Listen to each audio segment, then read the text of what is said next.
Now, playing six max poker is a lot like dating. If you're too passive, you'll get ghosted. If you're too aggressive, you'll get blocked. But if you play your position right, things will work out. And I've got a good 500L gameplay to go over today for you guys, where I'm going to talk about 3 go-to moves you should make if you're trying to like get to that next level. Also want to let you guys know as I'm breaking this down, we have an awesome community where you could talk with me or other high-level members in the pinned comment. But let's get right into this, right? So it's going to run for about maybe 20, close to 20 minutes, kind of a short one, but it was also a good one, so stick around to the end, a lot of interesting situations. But first thing here is less is more. Now, you don't want to fall into the trap of thinking when you're playing six max that you need to be playing 4, 6, 8 tables at a time. Really, for me, what I found to be the sweet spot over the years is 2 tables. And you might be thinking like, okay, 2 tables, but hear me out. Players are better, and as you move up in stakes, if you're playing 500 NL or even like 1,000 NL, yeah, man, players are going to be better. So you have to pay attention to like the little details that are going on in the hands. Did somebody, maybe act too quickly? Did they hesitate? Are they taking a long time to think? Usually when somebody's tanking for a long time, they've usually got you beat and they're trying to figure out how much to throw out there. But what I'm getting at here is you need to focus on the games you're playing. So less is actually more, and it's going to help your ROI over time, believe me on that. Now, you could always try, going against what I'm saying, playing 4, 6, whatever, 8 tables at a time. But the reality is you'll start to see what I'm talking about. And, I've been playing long enough now where I feel pretty confident when I'm telling you guys. All right, the second thing is you want to be aggressive about 95% of the time. You notice I'm saying there's a 5% missing.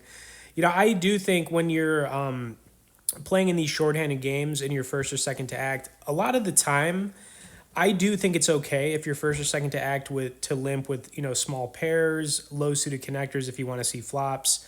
But other than that, like 95% of the time, you should be aggressive. All right, aggressive is the right approach.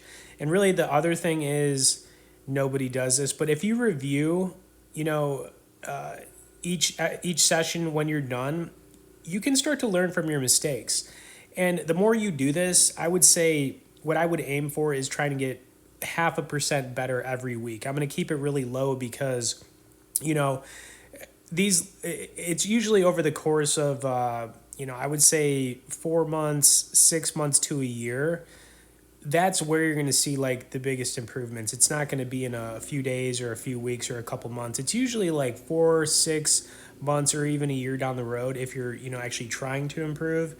Okay, those are just some things that I think you should probably take to heart a little bit. But like I said, we got some good stuff going on here, so stick around to the end because we're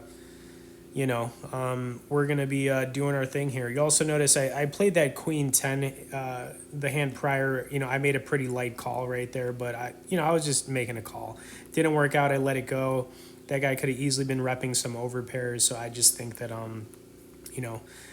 I like to mix things up, and I think mixing things up will keep you unpredictable at the table. Sometimes it's going to work out, sometimes it's not. But I just think being unpredictable, mixing things up is something you should consider, and just kind of getting away from like that ABC approach that you might be stuck in right now.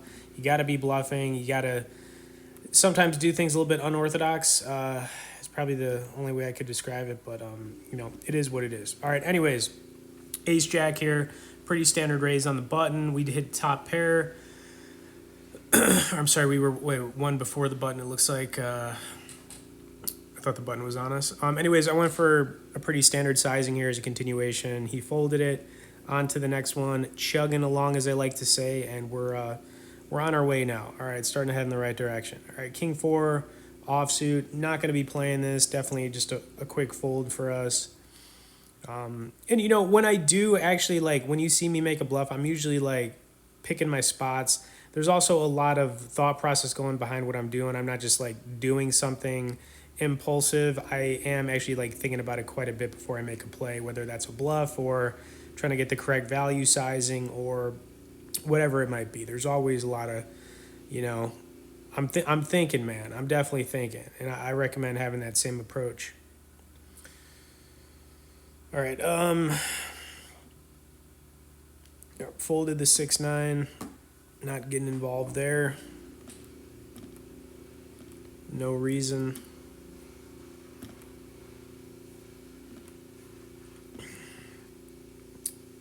player 3 kicked it up here, probably repping a decent hand.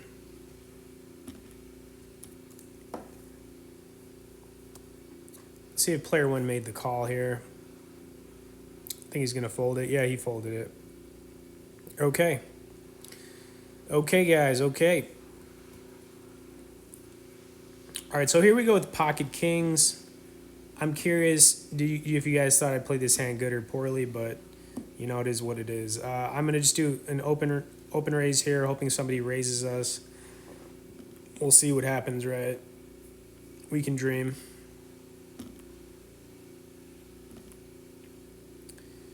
All right, so I think, yeah, player 3 is going to kick it up here. Couple options. We could raise it again, which is fine. We could also consider shoving. You know, a lot of the time, the hands that might call us on a shove here would be ace king, pocket queens. Sometimes pocket jacks will even make a call here, thinking that maybe we're repping ace king. I see that all the time too.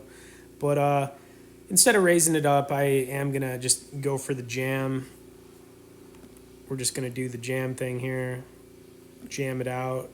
See if we get that call. Hoping to get that call.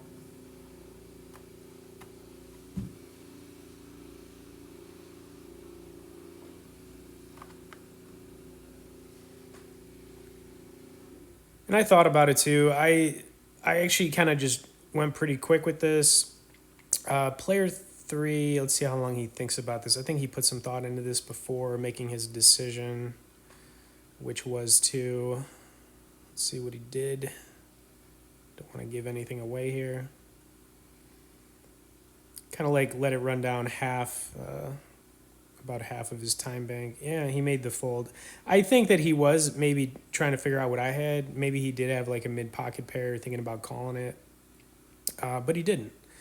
And, you know, it is what it is. All right, next hand we had a jack-king offsuit. We're going to open here.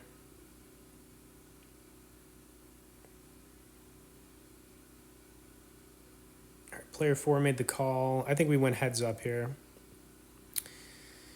Okay, not the greatest flop, but we still have the 10 to the straight. We could have had a runner clubs, which we didn't get. I decided to call here.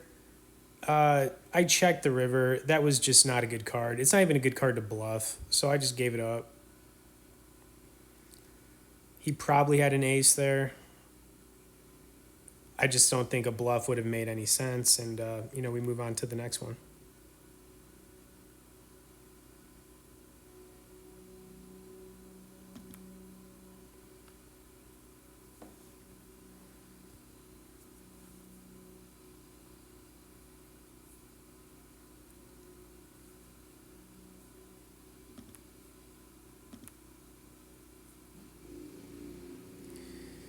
All right, king 3 off. Not a whole lot here. All right, now we're kind of just in check fold mode. No reason to do anything else here.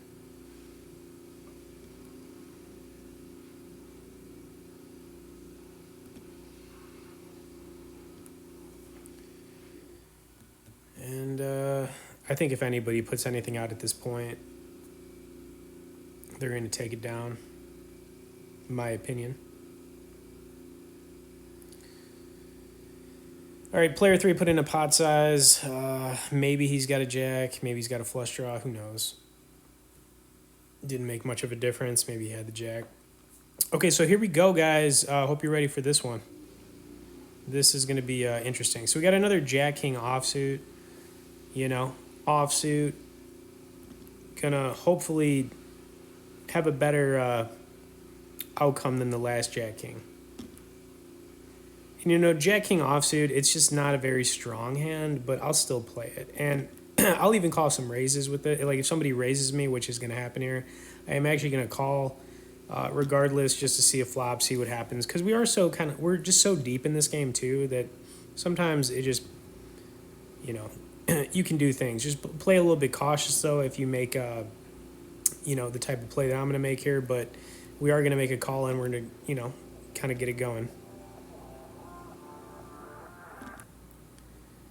All right, and player three, the other thing about him too was he was playing very aggressive the entire time I was sitting here, so I obviously picked up on that. He could be raising with a lot of hands. It doesn't necessarily have to be super strong. You've got suited connectors, mid pocket pairs. But when player four made the call, I decided to make a call here as well. Figured why not. And look at this flop, guys. Top two pair, feeling pretty good about it.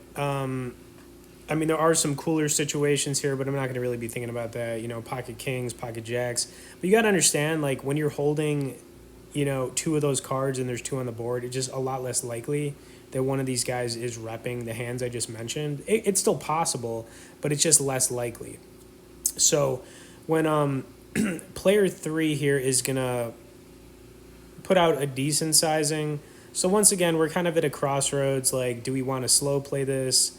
Or do we want to just kind of go for it again? I think going for it on this board is a little bit different because there's so many draws out there that might make this play.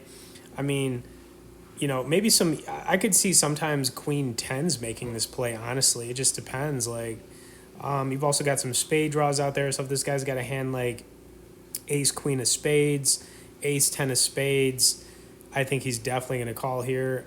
But he's actually going to make a call on us. So we're going to have a massive one here, but he's going to call us pretty light. Like, I think this was not the greatest call, but, you know, he wanted to do it. A part of me doesn't blame him for it, but, you know, we're definitely going to be huge favorites going to the turn-in river here. All right, and here we go. All right, deuce. He still had about an 18% chance to hit.